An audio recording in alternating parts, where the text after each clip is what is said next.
मछली, मछली भी बहुत प्रकार की होती है, कभी चींटी, कभी मच्छर, मक्खी। अब मक्खी कितनी प्रकार की होती है। तो इससे अच्छा है कि हम इस मनुष्य जीवन को अच्छे कामों में लगाएं, सन्मार्ग में लगाएं। एक बड़े सुंदर भाव आता है यहाँ पर। हम भगवान से शिकायत बहुत करते हैं, हर व्यक्ति को हर व्यक्ति से शिकायत है। पति को पत्नी से है, पति को पत्नी से है, पत्नी को पति से है, बेटे को बेटी से है,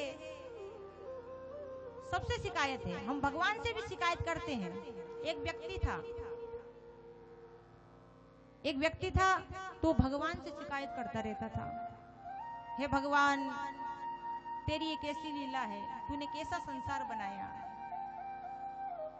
शिकायत कर रहा था कि एक छोटी सी बेल पे तरबूज जैसा बड़ा फल लगा दिया और एक बड़े से पेड़ पे आम जैसा एक फल लगा दिया। यदि तेरे अकल का दिवाला निकल गया तो मुझसे उधार ले लेता, मैं तुझे दे देता। भगवान से शिकायत कर रहा था। अब वो आम के पेड़ के नीचे सो रहा था। अब जोर से हवा आई तो आम का जो पेड़ था उसमें जो फल लगा था कच्चा था, टूट के नाक पे गिर गया। अब बताओ, आम का जो फल रे वो नाक पे गिरेगा तो क्या होगा। अब जैसे वो फल गिरा उसकी नाक पे, आम गिरा, वो तड़फड़ा गया, आंख में आंसू आ गए, गाल लाल हो गए, घबरा गए। अरे अरे अरे भगवान क्या, अरे तूने जो करा अच्छा करा। क्यों? अरे सब बड़े से पेड़ पे तरबूज जैसा फल होता तो मेरे चेहरे का तो बिगुल बिगड़ गया होता। तो भगवान जो करते हैं अच्छा करते हैं। बोल शंकर भगवान की। शिव महापुराण की कथा कहती है। आगे हमें भगवान शिव का प्रकट भी करना है उत्सव, और आगे कथा बढ़ाते चले। भजन तो ऐसा है कि भजन तो गाते चलेंगे। शिव महापुराण की कथा में आगे वर्णन आता है। एक बड़ी सुंदर कथा आती है शिव महापुराण की। शिव महापुराण कथा को सुनने से किस व्यक्ति का लाभ होता है, ध्यान से सुनना। बड़ा सुंदर भाव है, वो भी शिव महापुराण के माध्यम का है कि इस महापुराण से दो प्रकार के लोगों का कल्याण हुआ। कितने? दो। कौन कौन से? एक जो जिंदा है उनका, और एक जो मर गए उनका। मरने के बाद भी यदि कोई शिव महापुराण की कथा को सुन ले तो उसका भी कल्याण हो सकता है।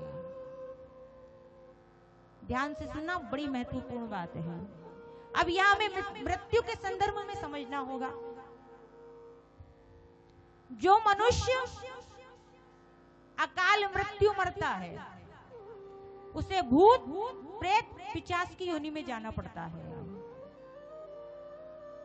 और ऐसे में व्यक्ति को सारा जीवन वही रहना पड़ता है। अकाल मृत्यु किसे कहते हैं? तो जहर खाकर जो लोग मर जाते हैं उसे अकाल मृत्यु कहते हैं। अग्नि में जलकर जो लोग मर गए उसे अकाल मृत्यु कहते हैं। जल में डूबकर जो लोग मर जाते हैं उसे अकाल मृत्यु कहते हैं। सर्प आदि हिंसक जानवरों से जो मनुष्य शरीर त्यागते हैं उसे क्या कहते हैं? अकाल मृत्यु। और ऐसे मरने वाले को भूत प्रेत पिशाच की योनि में रहना पड़ता है।